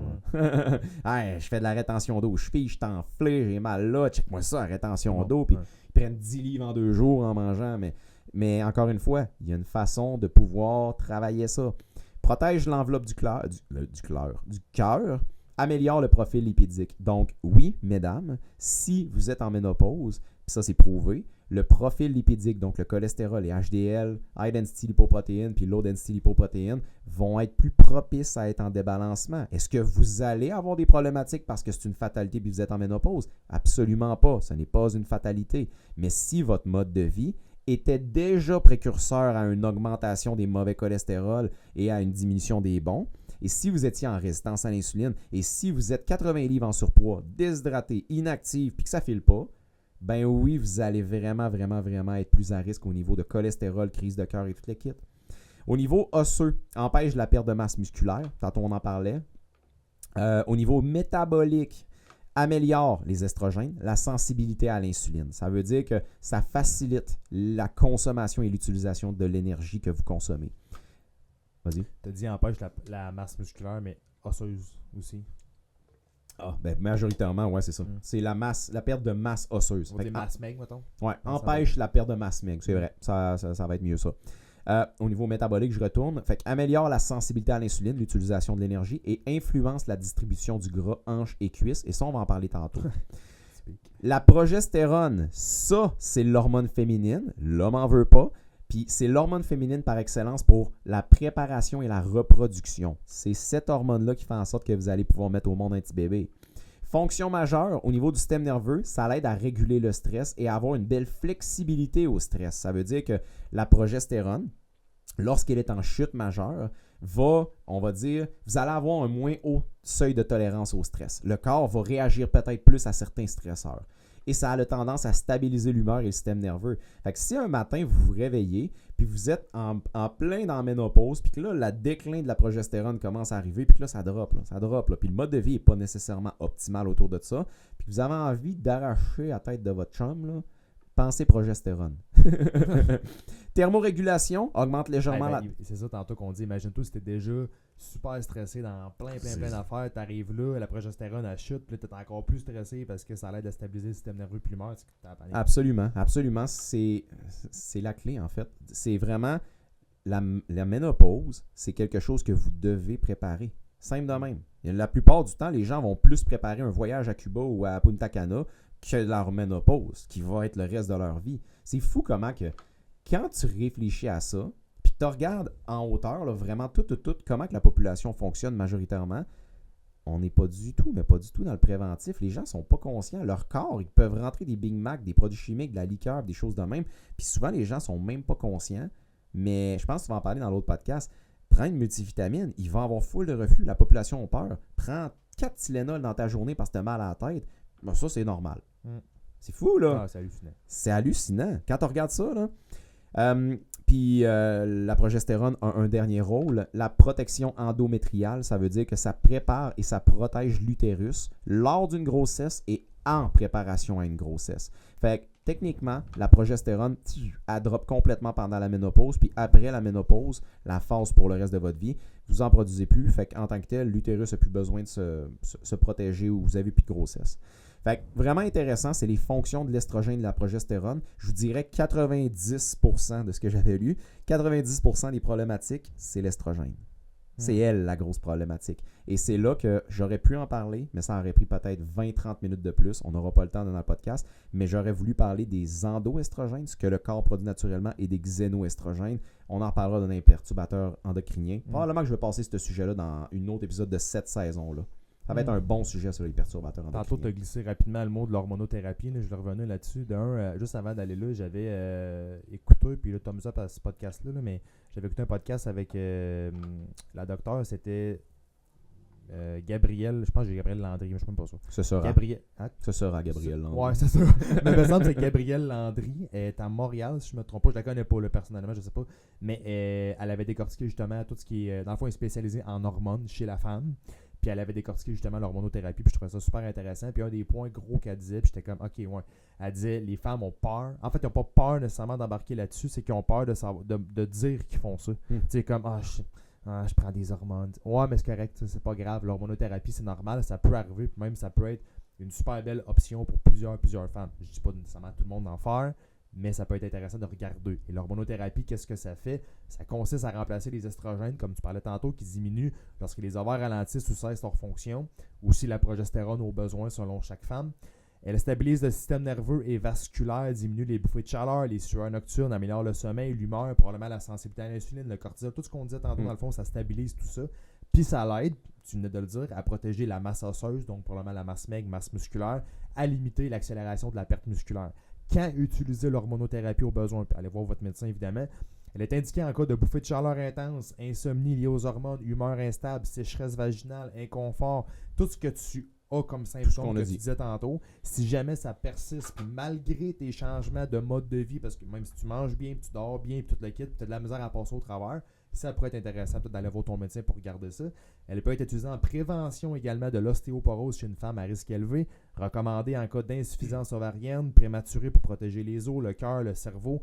Chez une femme en préménopause, ménopause ou post-ménopause récente, bien évaluée médicalement, elle est généralement sécuritaire lorsque les symptômes nuisent à la qualité de vie.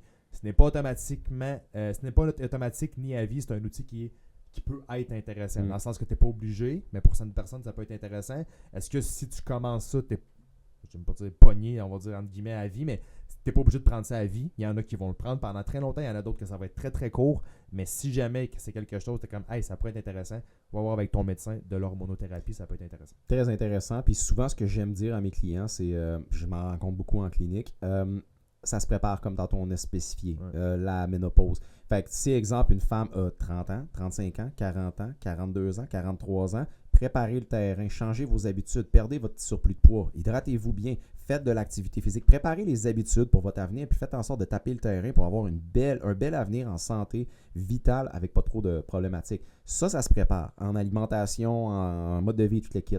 Lorsqu'une personne est en ménopause et qu'exemple, le mode de vie avait été négligé, puis elle en est peut-être consciente ou pas, là, l'hormonothérapie est super intéressant parce que ça va venir réguler littéralement la majorité des problématiques. J'ai des clientes, ils me le disent régulièrement, ça a sauvé ma vie. Mais quand on regarde à ce moment-là leur profil, qu'on fait vraiment le bilan, là, l'alimentation, la composition corporelle, le profil hormonal, tout, même digestif, si bon, elle est dans de l'instabilité pas à peu près, la résistance à l'insuline est omniprésente, il y a plein d'affaires. Fait que c'est là que l'hormonothérapie, selon moi, dans ma perception, est ultra méga pratique. C'est OK, il est trop tard, là. Tu peux pas préparer le terrain. Ben, on peut faire. Ou même si, comme je disais, c'est que tu peux faire tout et quand même avoir ça. Oui. Puis tu peux passer au travail. Exact. Puis moi, je m'en rends compte. L'alimentation préventive est incroyable. Ça va vraiment, vraiment, vraiment préparer le terrain. Lorsque, exemple, la personne vient me voir à 52 ans, elle est en pleine ménopause, ça va pas, elle prend ses hormones bioidentiques, le système est complètement déstabilisé, il y a des désordres métaboliques et tout. Cette personne-là, ça va pas être du jour au lendemain dès qu'elle change son mode de vie, ça va y prendre 1 an, 2 ans, 3 ans, travailler ses désordres, changer ses habitudes, reprogrammer la composition, tout faire ce qu'elle a à faire. Et ensuite de ça, là, elle aurait le terrain pour être capable de ne pas avoir à prendre ça. C'est ça qui est intéressant. Fait que c'est pas changer votre alimentation, hydratez-vous bien, bougez, puis ça va se régler instantané. Ça va s'améliorer graduellement, mais c'est long terme. C'est pour ça que je mets l'emphase sur le côté préventif. L'autre sujet, les phases hormonales de la femme. Et ça, je trouvais ça vraiment intéressant parce que chez l'homme, c'est complètement différent. Les hormones à l'adolescence. De 1, la maturité hormonale chez la femme. Fait que la sécrétion de l'estrogène et le pic majeur, c'est entre 10 et 18 ans. Ça veut dire qu'à 18 ans, la femme est à son apogée en termes de propicité, en termes de fécondité, on va dire. Fécondation? Comment? Fécondation. Je vais prendre ton mot. Fait qu'à 18 ans, elle est à son pic hormonal. De 10 à 18 ans, il y a une explosion hormonale majeure, une montée énorme de l'estrogène et elle se stabilise en forte production. Ça veut dire que là, la femme, le verre d'eau, il est plein là, à 18 ans. Là. Apparition du cycle menstruel régulier de 10 à 18 ans, dépendamment... justement, c'est à partir de... C'est quoi l'âge typique qu'une femme, une jeune adolescente va avoir son premier cycle menstruel? 12 ans, peut-être? Écoute, c'est relatif, là, comme un peu la préménopause puis la ménopause, mais c'est quoi mais ce que j'avais lu, c'est que depuis les années 2000, probablement à cause des perturbateurs endocriniens puis tout ce qui se passe dans la société, les xénoestrogènes et tout, anciennement, c'est de plus en plus rapide. Anciennement, c'était 14 ans, là, on serait rendu entre 11,5 et 13 ans dans ces alentours-là. Fait que ça diminue de plus en plus. Puis maintenant, on va avoir des enfants de 9 ans qui vont avoir des menstruations. Ça n'a aucun bon sens. Et ça, ce n'est pas sain hormonalement. Le corps n'est pas prêt à ça génétiquement. Fait que, pas juste le corps, mais le cerveau. Tu comprends pas. Non, mais c'est parce que techniquement, à partir du moment où les menstruations sont là, c'est que la progestérone est sécrétée, puis que là, tu commences ton profil hormonal, mais on est dans un monde, 1, hyper sexualisé, fait que cognitivement, ça va envoyer des signaux au corps, et 2, hyper hormonal. L'alimentation a des produits chimiques à l'intérieur que si les gens, je le dis tout le temps, si les gens étaient conscients de ce qu'ils osent mettre dans l'alimentation, jamais ils en mangeraient. Mais parce qu'ils sont inconscients et qu'ils se servent de cette inconscience-là, ils vont en prendre puis ils s'en foutent.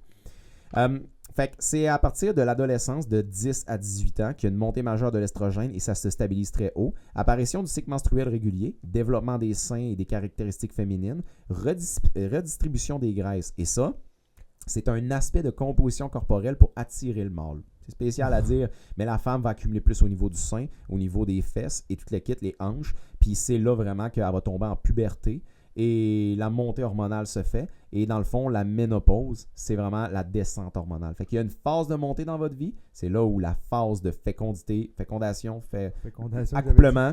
Puis après ça, il y a la phase de protection qui est la descente, donc la ménopause. De 30 à 45 ans, phase généralement stable, mais perturbation et débalancement possible si la personne vit du stress élevé chronique, le cortisol est trop omniprésent, la résistance à l'insuline est trop présente et il va commencer à y avoir tranquillement pas vite la diminution progressive de la progestérone. C'est souvent ça qui va commencer à créer les premières irrégularités. Fait qu'entre 30 et 45 ans, fait qu'il y a du monde dans la trentaine. Hey, je skip un peu mes menstruations, ça fait 42 jours que je ne les ai pas eues. Ben, ça peut des fois arriver et souvent, stress chronique, résistance à l'insuline, c'est les deux gros précurseurs. C'est les gros affaires que j'ai tantôt. Puis effectivement, le stress, puis le cortisol, en fait, et la résistance à l'insuline ont l'air de revenir très souvent. Ben, en fait, c'est directement le préventif. Là, si on s'en va directement à la graine, à la source des symptômes de SPM, de la ménopause, on va dire à 90%, c'est le cortisol et la résistance. Mais maintenant, c'est pas juste, hey, je vais aller faire tester ma protéine C-réactive, le cortisol, puis le kit, puis on va voir comment ça va. Non, on en a parlé la dernière fois dans les derniers podcasts. C'est extrêmement vaste et large. Là. Je pense que les gens qui ont écouté notre podcast commencent à comprendre que le cortisol, c'est pas juste un je suis stressé à cause de mon travail. Durant la ménopause, ce n'est pas une chute graduelle, c'est surtout des grosses fluctuations incontrôlables et chaotiques. L'estrogène va fluctuer énormément, avoir des up and down. La progestérone va diminuer graduellement et il va y avoir des cycles imprévisibles, humeur plus instable, sommeil perturbé, chaleur, etc. Et après la ménopause, l'estrogène est très bas, mais va se stabiliser. Donc, les fluctuations arrêtent au niveau hormonal et le corps va venir à s'adapter dans un nouvel équilibre. C'est quand même intéressant les différentes phases. Je voulais passer à travers ça rapidement. Quels sont les effets ressentis? C'est un peu ce que tu avais expliqué aussi tantôt. Là. Fait que c'est comme un genre de résumé que je vois. Là. Ouais. Quels sont les effets ressentis de la ménopause? Là, ça, je trouve ça intéressant. Les troubles du sommeil et les bouffées de chaleur. Pourquoi? Parce que le corps produit moins de progestérone, donc il y a moins d'effets calmants pour le corps, moins d'estrogène, moins de régulation thermique. Fait que ça engendre des bouffées nocturnes, réveil un peu plus fréquent et de la difficulté à être capable de bien récupérer. Là, les cascades commencent à embarquer à travers tout ça. Les cascades comportementales souvent. Métabolisme, vas-y. Ça serait quoi? Dans le fond, parce que là, tu dis les effets ressentis de la ménopause, mais on s'entend que les effets, puis c'est là un peu, je pense qu'on l'a dit tantôt, mais de la périménopause, c'est le terme, versus ménopause, sont pas mal les mêmes. Là. En fait, c'est ça. Les symptômes, en fait. Là. J'englobe, quand tu dis ménopause, un bon point. Tu parles de péri et ménopause, okay. Les deux ensemble. Là. Fait qu'à partir du moment où tu as le déclin hormonal, jusqu'à la stabilité. C'est pour ça qu'on dit tantôt, tu pourrais, mettons, faire de une femme pourrait faire de l'hormonothérapie, même en préménopause, même si les hormones, ça monte, ça descend, ça monte, ça descend, des grosses fluctuations, ben ça peut stabiliser. Mais tu sais, les symptômes de la préménopause vont être les mêmes symptômes que la ménopause, mais souvent, c'est la façon que ça arrive que c'est différent. Mais le concept des bouffées nocturnes de chaleur, réveil, toute la quête, ça revient un peu exact. à... Ouais, okay. La périménopause, dans le fond, c'est vraiment des up and down tout le temps, inconstant. La ménopause, c'est plus une baisse considérable, puis là, le corps commence à comprendre. Puis après ménopause, le corps, il a compris, il est bas, puis... Fait que la ménopause, c'est plus stable, mais c'est les mêmes symptômes. Exact. C'est un peu ça. Quand tu es officiellement ménopausé, c'est plus stable. La périménopause est méchante. C'est elle, dans le fond, que les gens ont vraiment de la difficulté souvent. T'es pas prêt, parce que t'as jamais vécu ça en plus. Ou que le corps n'est pas prêt à ça. Exact. Métabolisme, tendance lorsqu'on est en péri et ménopause à perdre la masse musculaire et osseuse plus facilement. La sensibilité à l'insuline diminue. Voilà. Sensibilité au stockage des graisses viscérales et abdominales augmente. Le cortisol en tant que tel. Fait que ça, on en avait parlé la dernière fois, mais au niveau ombilical, il y a beaucoup de récepteurs cortisol. Ça veut dire que plus ton corps va produire du cortisol, plus ton corps va être propice à vouloir aller stocker de la graisse à cet endroit-là lorsque tu es en surplus calorique. Et le métabolisme, ça, je trouvais ça intéressant. Ça, c'est un bon point. Au niveau métabolique, écoute, je t'emmène au pause, je ne peux plus perdre de poids, mon métabolisme est rendu faible et tout le kit. Métabolisme basal baisse de 2 à 5% sur 10 ans. Ça veut dire qu'à chaque palier de 10 ans, ton métabolisme peut baisser de maximum, on va dire, un 5%. J'ai un métabolisme, on va dire, tu sais, on s'entend, on en rencontre de tout type des métabolismes basales. Là. On a une femme qui vient nous voir, fait masse musculaire très faible, dévitalisation, difficulté, fatiguée, puis elle a 38 ans. Elle s'en va vers la ménopause. Hein? J'ai dit 1250. 1230, 1232, de quoi de même. Fait que cette personne-là, automatiquement, n'a pas une marge de manœuvre avant de prendre du poids. Fait que c'est-tu une raison de la ménopause ou de la préménopause? Le pourquoi? Non, parce que ça, elle a 1250, on va dire, métabolisme basal. Son métabolisme, il diminue de 5%. C'est quoi, 1200? Non, c'est ça, exact. C'est 1207. Fait qu'elle va avoir 40 calories de moins. Elle peut manger 3 amandes de moins. Fait qu'au final, est-ce que c'est réellement ça ou c'est d'autres choses? Puis tu parles de sur 10 ans. Sur 10 ans. C'est pas genre en un an, tu vas dire c'est n'importe quoi. Puis comment d'ailleurs, puis là c'est une hypothèse, mais je suis sûr que c'est la réponse.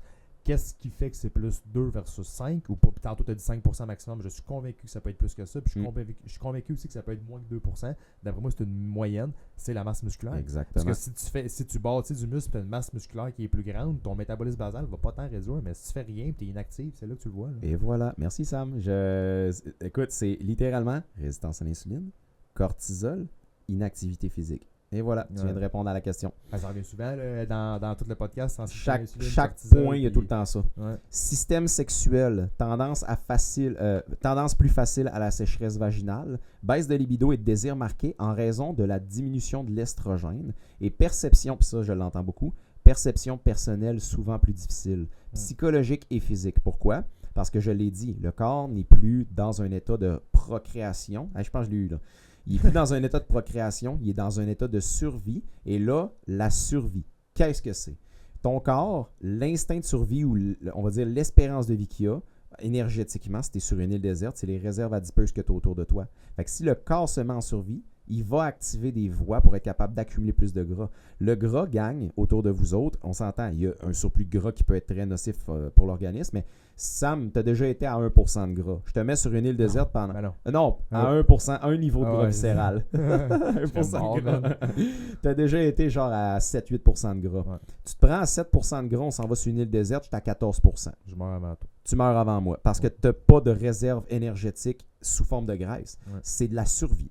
Ça veut dire que, tu sais, dans l'ancien temps, je n'étais pas vivant, je te le confirme, les rois étaient très gras, ils mangeaient, puis il y avait des phases de famine là, dans la royauté de Tlekit. Il y en avait là, des terres, puis des mauvaises températures et tout. Le peuple était tous ses os, puis ils mangeaient juste un petit morceau de pain quand ils réussissaient. Puis les rois, eux autres, ils se goinfraient, ils mangeaient du sanglier, du porc, puis tout le kit. Puis au final, quand il y avait des phases de famine, les rois survivaient, puis les pauvres mouraient. Instinct de survie. Système nerveux, les estrogènes influencent la production de sérotonine, de dopamine et de GABA, qui sont tous des neurotransmetteurs qui aident énormément à « je me sens bien, je me sens femme, je me sens heureux, je ne suis pas en dépression », puis c'est des régulateurs au niveau de l'humeur en tant que tel. Fait que quand l'estrogène abaisse, tu peux être imagine, littéralement, on le voit ici, système nerveux influence sur les trois neurotransmetteurs qui influencent ta perception de, comment je pourrais dire, l'énergie, la vitalité, le plaisir, la tristesse et tout.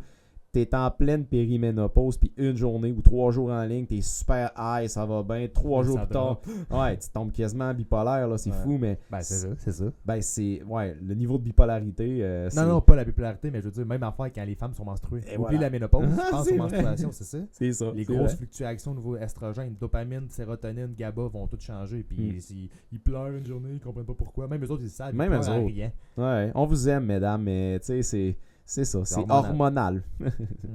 Donc, la diminution de tout ce qui est GABA, sérotonine, dopamine va créer plus d'anxiété, irritabilité et brouillard mental.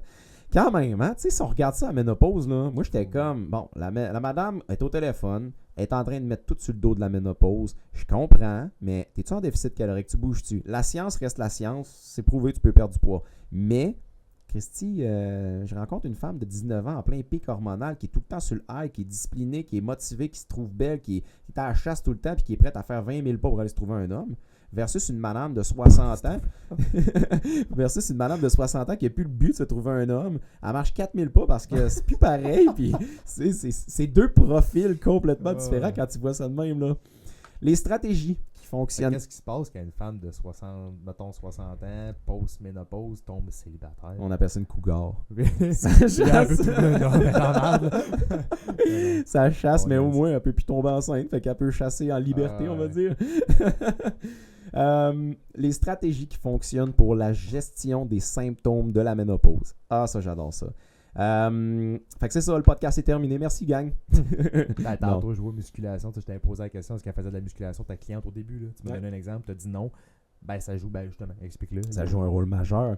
L'activité physique. Et je le mets en premier, et de ce que j'ai pu lire, c'était numéro 1. L'activité physique quotidienne. C'est la chose à prioriser. Pourquoi? La musculation, puis là, on va vraiment cibler musculation. Puis je le sais, t'aimes pas ça aller dans un gym, puis que tu te sens pas bien, puis que tu as déjà eu 3-4 expériences là-dedans, puis que ça n'a pas bien viré, puis que tu t'es senti jugé, puis tu le quittes. Mais ça reste quand même que si tu penses au préventif de ton corps, puis que tu te dis, je veux taper un beau terrain pour le reste de ma vie, les 40 années qui me restent, ben prends-la en considération, puis trouve peut-être une place qui va pouvoir t'accepter, puis que tu vas te sentir bien, puis femme, tu le quittes dedans. Puis t'as même pas besoin d'aller au gym. Tu peux le faire chez vous. Là. L'affaire, c'est que faire des élastiques en écoutant la TV. Là, cette heure sur YouTube, t'es capable de trouver quelque chose de pas pire. La dernière fois, là, j'étais comme, bon, on est dimanche, il neige, ma blonde est en haut. Ouais, mais tu sais, faut que t'ailles de l'équipement, faut que t'ailles de la place, faut que t'ailles un beat, faut que tu sois dedans. Là. Je me suis claqué un moment donné, je pense que c'était 100 push-ups le plus vite possible. J'avais fait 100 jump squats le plus vite possible, 100 crunch militaire le plus vite possible. En 10 minutes, j'essayais de me claquer ça. J'étais brûlé, man. Je venais de me faire un tabarouette de bon training. Il y a possibilité, mais il faut que tu sois craqué. Il faut que tu aies la masse musculaire pour le faire, puis l'énergie. Donc, les stratégies qui fonctionnent. 1. L'activité physique quotidienne. The number one. Pourquoi? La musculation, en général, on recommande entre 2 et 4 fois par semaine. Le chiffre le plus wow, ce serait vraiment un 3 fois. Uniquement parce qu'on veut stimuler la synthèse des protéines. Votre corps est plus propice à moins bien gérer l'énergie, la résistance à l'insuline. Il est plus propice à perdre la masse musculaire et osseuse, ce qui va affecter votre métabolisme. Et il est plus propice à vivre du cortisol et à mal gérer les productions de cortisol. Et la musculation joue un rôle crucial dans la gestion de ces 3 grandes hormones-là. La musculation augmente votre métabolisme parce que ça augmente votre masse musculaire, utilise mieux l'énergie de votre corps parce que vous le transportez à l'intérieur de votre muscle, diminue le stress parce que ça vous produit de la sérotonine, l'endorphine et tout le kit. Honnêtement, la musculation est majeure et au lieu de perdre la masse musculaire et de perdre la vitalité et de la force vitale et tout le kit tout au long de votre principe de vieillissement, ben l'inverse va se faire. Vous allez pouvoir la maintenir ou peut-être même l'augmenter si vous faites bien les choses. Fait que l'objectif, c'est de faire des charges progressives et contrôlées puis juste de vous améliorer graduellement là-dessus. Tu parles de musculation, puis je pense que tu as fait le lien, mais très vite, puis là, je fais le lien sur tout le podcast. On n'arrête pas de parler de sensibilité à l'insuline, de résistance à l'insuline, puis de toutes les hormones. Principalement celle-là, la musculation va faire en sorte que tu as une meilleure sensibilité à cette insuline-là. Donc, si par l'entremise, il y a des gros points qui sortent au niveau de la résistance à l'insuline, quand on parle de pré-ménopause, ménopause, tout le kit, ben fais de la muscu parce que ça va aider au niveau de la sensibilité à l'insuline. Donc, en partant, c'est sur sa tête. Là. En fait, peu importe t'es qui, peu importe quoi, peu importe ton groupe d'âge, fais de la muscu, c'est majeur. Tu prépares le terrain. À éviter au niveau de l'activité physique, et ça, j'en vois beaucoup trop. Cardio trop intense ou très stressant sur le corps. Fait que quand tu es en ménopause ou en préménopause, claque-toi pas un marathon ou un Ironman, s'il vous plaît. S'il vous plaît, mets-toi pas un objectif en tête de dire « Hey, je suis ménopausé, j'ai 62 ans, j'ai de la misère avec ma gestion, je m'en vais me claquer un Ironman si ton corps est pas prêt. » Mais si tu sais, moi je le vois comme si tu gères bien, puis ça va super bien, go for it. Mais si tu es dans des phases tout mêlées, là, c'est là que c'est peut-être pas c'est de la idéal, préparation athlétique, tu sais, c'est ça. C'est quand tu arrives, c'est là que tu viens voir des personnes comme nous qui vont te préparer à ça. Ou, une affaire que je vois souvent, des hits quotidiens trop intenses de style CrossFit. Parce que ça va directement élever votre cortisol. Le corps, au contraire, au lieu de se calmer, va se stresser. Et là, parce que vous êtes plus propice à une résistance à l'insuline et le kit, il va avoir tendance à stocker un peu plus au niveau ombilical. Fait que vous avez le droit de faire du CrossFit. Là. Si c'est ton dada depuis tout le temps, tu peux continuer. Puis si ton corps est prêt à ça, parce que tu l'as pratiqué toute ta vie de 18 ans à 50 ans, puis que là, tu tombes en ménopause, continue. Là, arrête pas. Je dis pas de pas en faire. Je dis juste que si, exemple, tu es une madame qui écoute le podcast, qui se dit « Si bon, j'ai pas bougé depuis 40 ans, j'ai 80 livres en surpoids, je me claque 3 CrossFit par semaine, puis t'es intense, ça marchera pas. Ouais, » Fait que l'objectif, vraiment, au niveau de l'activité physique, le mindset qu'on va avoir, c'est de préserver la masse musculaire pour préserver un métabolisme fort. Parce que si vous perdez de la masse musculaire, le métabolisme va baisser, vous allez manger exactement la même affaire que ce que vous avez mangé tout le temps, vous allez prendre du poids. Pas parce que vous faites des mauvaises choses, parce que vous avez perdu de la masse musculaire précieuse. Au niveau alimentation, c'est très important aussi, mangez beaucoup de protéines. Peu importe qui vous êtes, peu importe qu'est-ce que vous faites, mangez beaucoup de protéines, ça va 1, amener de la satiété, 2, protéger la masse musculaire, 3, toutes les fonctions cellulaires et hormonales et biologiques, tout dans votre corps a besoin de protéines. C'est pas compliqué. On a un podcast qui parle juste de ça, là, fait que si ça vous intéresse, saison 2. Ouais, saison 2. On a un podcast qui parle juste de ça. Ouais, il va falloir que je réécoute tous nos podcasts parce qu'on parle tellement, puis... Glucides, faut les placer de façon stratégique et intelligente. Souvent, les gens ne le font pas et ils viennent avoir peur des glucides, mais c'est une source d'énergie indiscutable et très, très de bonne qualité. Maintenant, il faut juste être capable de bien les placer. C'est tantôt que je te dis, autour de l'entraînement. Parce que ça répond bien. Elle me dit, hey, tu pourrais peut-être mettre, tu sais, comme quand les utiliser. J'étais comme autour de l'entraînement. Il dit, tu vas juste dire ça? Ouais. Tu sais, pour vrai, comment cycler, ben, c'est pas tant un cycle, mais comment y aller stratégique au niveau des glucides, c'est oui, autour de l'entraînement, c'est le meilleur moment d'en prendre. Avant l'entraînement, pour te donner du gaz. Pendant l'entraînement, si tu fais des gros trainings intenses. Après l'entraînement, pour récupérer. Puis je m'étais aussi marqué le soir pour faire réduire le niveau de cortisol. Ça favorise souvent un sommeil qui est plus récupérateur pour bien du monde. Fait que c'est ça. Exactement. Une des plus grandes sommités, une des personnes les plus connues dans le domaine de la composition corporelle et de la préparation physique, Charles Poliquin, disait « Mérite tes glucides ». Autant chez un homme que chez une femme, que chez un athlète, que chez un enfant, que mérite tes glucides. Tu donnes des glucides à ton corps matin, midi et soir, puis c'est 90% du glucide que tu manges. C'est sûr que tu as une résistance à l'insuline. Tu vas avoir de la difficulté à bien utiliser ça si tu es sédentaire. Fait que utilise-les intelligemment et stratégiquement. Viens nous voir si tu veux qu'on t'apprenne justement comment bien faire ça. Lipides de qualité, ça, j'ai trouvé ça super intéressant. Puis j'ai déjà fait un test. Ça, je trouvais ça vraiment wow.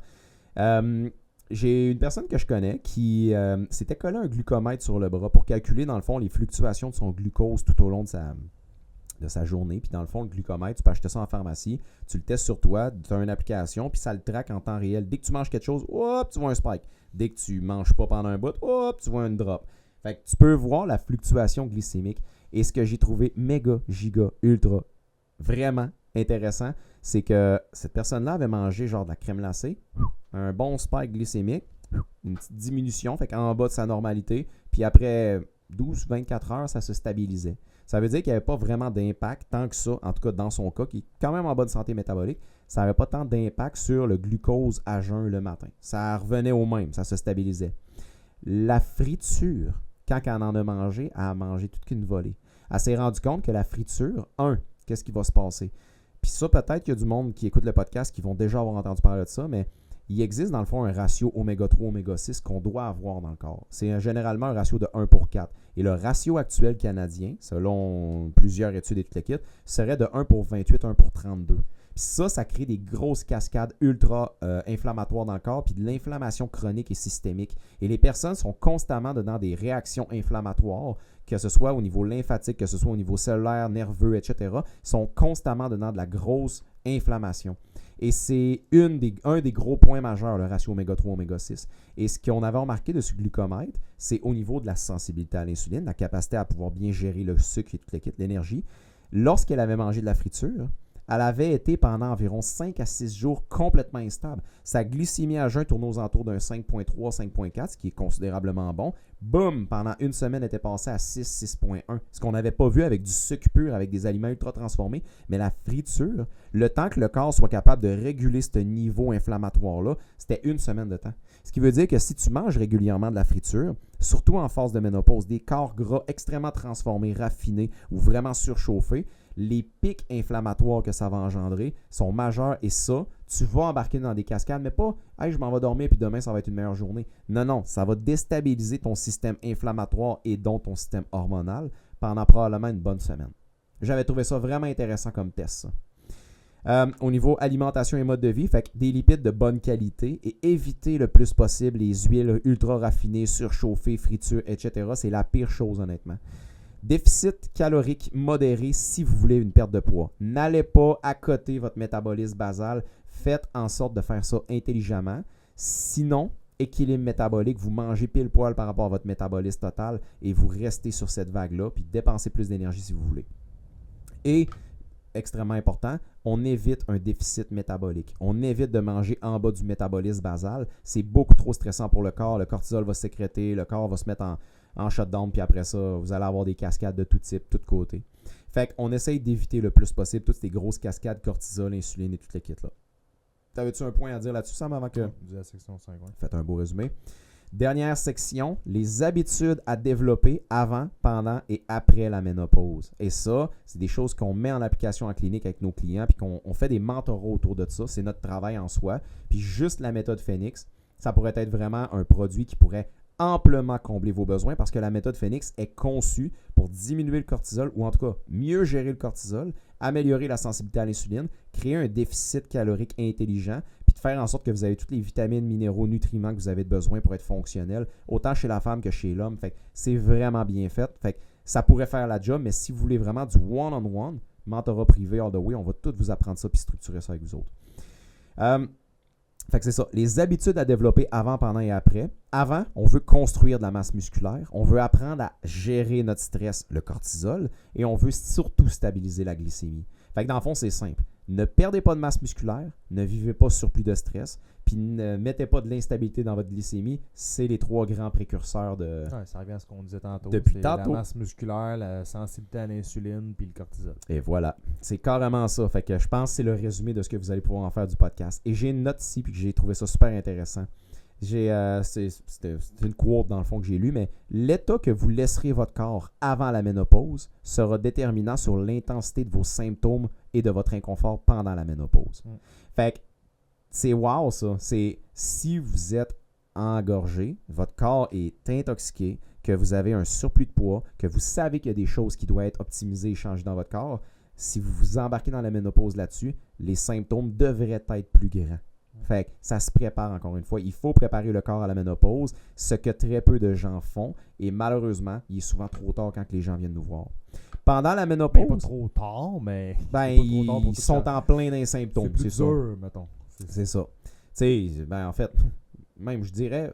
Je suis d'accord avec le mot que j'ai dit. Il est des fois trop tard. Quand ça fait 40 ans que tu n'as pas bougé, que tu as 90 livres en surpoids... il est trop tard pourquoi? Il est trop tard pour apprendre à gérer ces symptômes-là intelligemment, mais il n'est pas trop tard pour te prendre en main, perdre du poids, changer tes habitudes puis t'aider ton corps. Fait que de sortir des désordres et tout. Tu veux dire que... Ok, je comprends ton point. Tu comprends? Il est trop tard du fait de t'as pas réussi à préparer avant la ménopause. Mais il n'est pas trop tard du fait que tu peux changer tes habitudes et améliorer ta Il n'est jamais trop tard. Écoute, j'ai une madame en ce moment que je suis, je pense qu'à 60, je ne vais pas me tromper, à 77 ou 78, elle est toute cute. J'ai un couple de cet âge-là. C'est tellement le fun. Puis quand ils atteignent un niveau de conscience, parce que veulent pas, eux autres, ça fait longtemps là, qu'ils roulent dessus les programmations de la société, puis le marketing, puis tout le kit. Fait que, mais c'est ça. Pendant la ménopause, comment bien adapter ça? 1. Adapter l'entraînement. Ça veut dire, si vous étiez dans la performance toute votre vie, vous n'êtes plus dans la performance et n'essayez plus nécessairement d'aller dans la grosse performance, à moins que vous avez été vraiment des athlètes toute votre vie et que votre corps est prêt à prendre ça. Mais il y a une préparation encore. Deuxième... Je pense que quand tu dis adapter l'entraînement, c'est surtout le fait de ce que tu as dit dans la section 4, faire de la musculation, monter tes charges progressivement, mais surtout de ne pas faire juste du crossfit si tu n'as jamais fait de crossfit. Exact. C'est d'adapter par rapport au stade que tu as. Intelligemment. Il faut un plan de match. Prioriser le sommeil, très important parce qu'on en a parlé dans le podcast du sommeil, mais le sommeil est précurseur de absolument tout dans votre corps. C'est la fonction qui supporte tout. Soutenir le système nerveux. Fait que ça, c'est vraiment important. Il y a plusieurs techniques qu'on peut faire pour ça. Ouais, je m'étais mis une note là, parce que justement dans le prochain podcast qu'on va faire, qui va sortir l'autre semaine d'après, on parle des suppléments, là, c'est essentiel, etc. Puis je vais glisser un mot sur le magnésium, la théanine, l'ashwagandha, c'est des plantes, certaines acides aminés, etc. qui vont te permettre de passer, ou du moins de soutenir ton système nerveux. OK. Après la ménopause, continuez à stimuler la masse musculaire. Ne pas abandonner, parce que souvent les personnes veulent pas, tu arrives à 60 ans, puis ben là, quand je commence à tomber en retraite, ben là, je vais arrêter de bouger, je vais commencer à calmer mon corps. Non, tu t'en vas vers de la perte de masse musculaire. Le corps est propice à ça. Il faut que tu bouges toute ta vie. Et c'est pour ça que je dis que ça se prépare. Parce que, tu sais, moi, je donne un exemple, un de mes bons chums, notre premier client à vie, en fait, il y a 8 ans, notre premier client à vie qui a communiqué avec nous autres, dans ce temps-là, tu as pu se faire 8 ans, il y a 57 ans, ça veut dire techniquement, il avait 49 ans quand il a communiqué avec nous.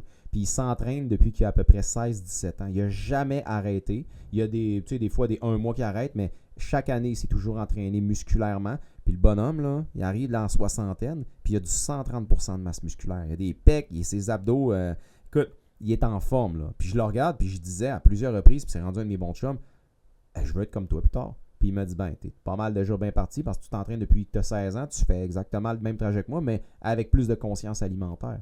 Fait que c'est là que je me suis dit, OK, ce bonhomme-là, là, il est prêt pour sa retraite, puis tu le regardes à 60 ans, le gars, il est vital, il gère son entreprise, il est beau bonhomme, il paraît bien, il est fort, il pousse au gym, il est encore capable d'en faire en masse, puis je suis sûr qu'il n'y a pas de misère avec sa libido et toutes ces affaires-là. Mais il y a d'autres personnes qui ont 45 ans, puis ils sont au corps de la composition corporelle, de la vitalité, puis de tout ce qu'il y a. Mais c'est ça la différence, c'est que lui, il a préparé le terrain. Fait que je trouve ça vraiment intéressant ici. Continuez à stimuler la masse musculaire, abandonnez pas et voyez la ménopause comme une nouvelle phase, puis c'est comme un nouveau départ. C'est la continuité de votre vie, que la génétique, puis que, dans le fond, c'est la nature humaine, tout simplement. Fait que ne voyez pas ça comme une fatalité, mesdames. Voyez la ménopause vraiment comme c'est l'évolution en tant que telle de vous-même, puis vous n'êtes plus dans une phase de procréation. Productivité, Il va falloir que je me mette à gros. Fécondation. Vous n'êtes plus dans une phase. Procréer, c'est un bon terme aussi. Vous n'êtes plus dans une phase de procréer. Ouais, ça se dit. C'est ça. Fait que vous n'êtes plus dans une phase de procréer, puis vous êtes vraiment rendu dans une phase où le corps doit survivre. Fait que comprenez les concepts physiologiques et hormonaux derrière tout ça. Préparez le terrain. C'est vraiment le mot. La résistance à l'insuline, le cortisol, la masse musculaire. C'est vraiment ces 3 aspects-là pour bien préparer le terrain. Puis, super intéressant comme podcast. Vraiment, je suis content. Il me stressait un peu plus parce que c'était un gros sujet, mais je pense qu'on a réussi à bien verbaliser ça dans la bonne façon. Fait qu'on close là-dessus. Ouais. Merci énormément. Merci énormément, gang, d'avoir été présent. On apprécie énormément. N'oubliez pas, très important pour nous autres, c'est notre paye. On fait beaucoup de recherches, puis on vous donne ça. On s'est fait un studio podcast. Laissez-nous un 5 étoiles. Partagez, s'il vous plaît, le podcast à vos proches. Si vous avez quelqu'un qui subit la ménopause ou qui est là, puis qui vit ça ou qui s'apprête à vivre ça, partagez-lui le podcast. Puis écrivez-nous sur les réseaux sociaux, Facebook, Instagram, TikTok, si vous avez des questions. Prenez un appel avec nous autres si vous êtes intéressé à avoir de nos services. On est là pour vous autres. C'est notre travail depuis les 8 dernières années. On a rencontré des milliers de personnes. Fait on se voit bientôt. Merci énormément de votre écoute. Ce qu'on partage, Samuel et moi, dans ce podcast-là, est à des fins éducatives seulement. Nous ne sommes pas médecins, pas diététistes, pas psychologues et nos propos ne constituent pas des recommandations médicales ou des diagnostics ou des traitements personnalisés. Chaque personne est différente. Si tu as une condition médicale, des symptômes particuliers ou si tu prends de la médication, on t'invite à consulter ton professionnel de la santé et à ne jamais modifier ta médication sans l'avis médical. Merci d'écouter le podcast et de prendre soin de ta santé de façon responsable.